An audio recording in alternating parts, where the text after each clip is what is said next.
Thank you, Fintan. Some amazing insights about the birth of the new Rolls-Royce Dawn from the senior team here at Rolls-Royce Motor Cars.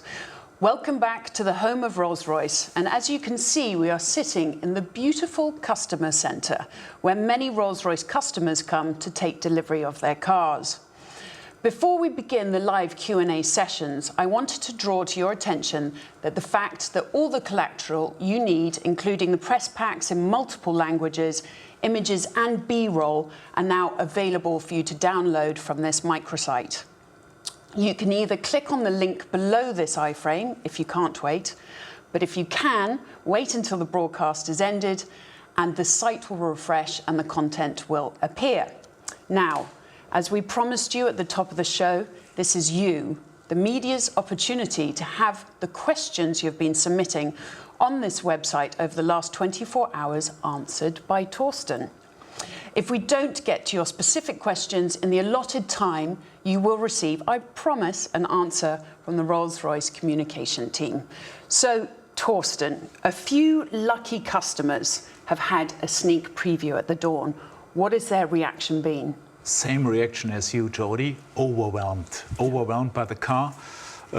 Many of our clients already sat in the car. They didn't have the chance to drive it, but the reaction is outstanding, and we have already quite a nice order book on our hands. Fantastic. Right, so we're going to go to our first question from Manu Pramad, who's all the way over in Malaysia. And he says, we too are quite excited that this is the first online launch in the brand's history. But why have you chosen to go online? We have chosen that kind of unveil this time for two reasons. One reason is when you look into the worldwide media landscape, you see that there's much more happening in the meantime, blogging, online, networking and all that stuff, and we have talked to many of the journalists, the colleagues worldwide, and many of them are very interested in these kind of broadcasting. And the second reason, of course, is that when you look into our customer base is getting younger and younger and younger, global people used to interactive communication, used to all kind of tabloids, whatever. So for them it is as well a must to create what I would call an unveil in a true global sense, what we are doing here today. And number three, let me add that, I think an unveil at a motor show is fine, but is in my view not any longer sufficient worldwide to really get all the interests together we see from journalists to come, but also from our customers. Yeah, absolutely, moving with the times. So next question from Nandini Sengupta, who is from The Times in India. The luxury car market is moving increasingly towards China and the rest of Asia. How important is that shift for Rolls-Royce? I mean, for us it is important to be globally well balanced, let me say it that way. I think we are not putting all our eggs in one basket, but of course Asia is important. Everybody knows what's currently happening in the Chinese market, contraction of the luxury business for many, many reasons. I don't want to go on that now. But of course, Asia is important for us. In particular, let me say that India is, of course, due to a long-standing tradition we have in that market, very, very important for us as a brand. Yeah, absolutely. I just have to say we're getting hundreds and hundreds of questions in, so I'm trying to scroll through them. Right, we've got one from Zhao Yibo from Motor Trend in China. The contemporary Rolls-Royce legend has been built on a marriage of heritage and innovation. So what has been inherited and what has been created in the new Dawn? It's a very good question. Both is extremely important for us as a brand, knowing that the brand is over 112 years old, but of course it can't be only heritage. So out of heritage is the name. Dawn is a name used also in the past for Rolls-Royce motor cars.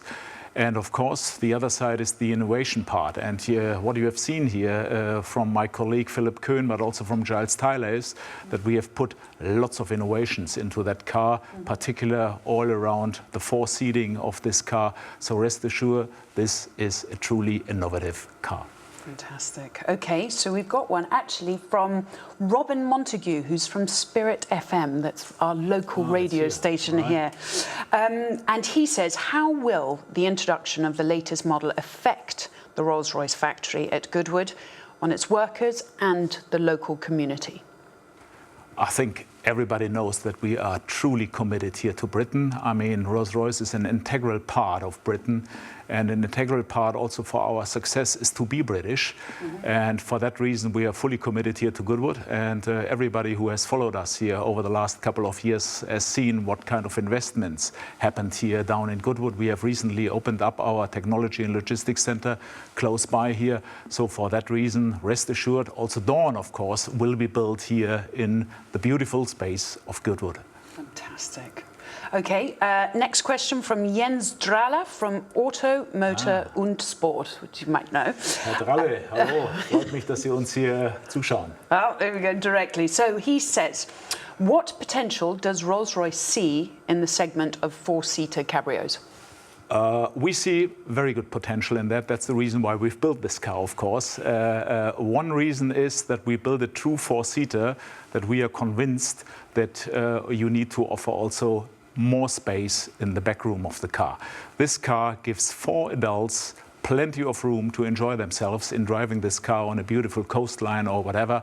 And it is what we call the most social Rolls-Royce ever built. And for that reason, it is very important for us to have a true four-seater. Rolls-Royce is always about what I would call definitely not cramped environments, but spacious environments. And this car is a true four-seater and not a 2+2, as many, many other cars we all know in this segment, where you normally can only squeeze maybe children into the back. Here, certainly not me. 2 adults, and also you will sit properly in the back of the Dawn. Right, fantastic. Right, okay, so next one, we've got a journalist in Newport Beach in California. I understand that the US is your largest market. Do you expect the West Coast, which is where they're from, to be a natural habitat for the Dawn? The US is a very important market for us. It is our #1 market for years, and will also continue to be our #1 market for the next years.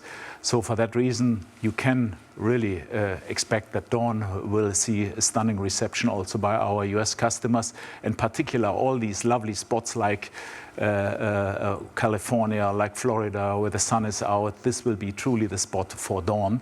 And I mean, imagine this lovely car, to sit in this lovely car and to cruise down the Pacific coastway and highway is the best on earth. Absolutely. I've driven it many times. It's beautiful. So, right, that's it from our questions.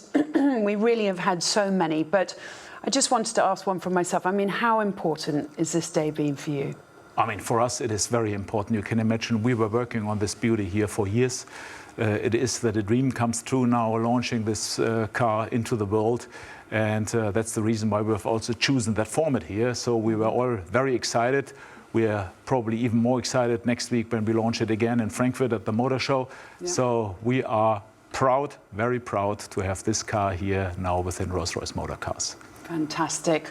Well, thank you so much, Torsten. And ladies and gentlemen, that is all we have time for today on this truly momentous day for Rolls-Royce Motor Cars. Thank you for joining us online from around the world on this historic day at the home of Rolls-Royce at Goodwood. But from us, thank you very much and goodbye.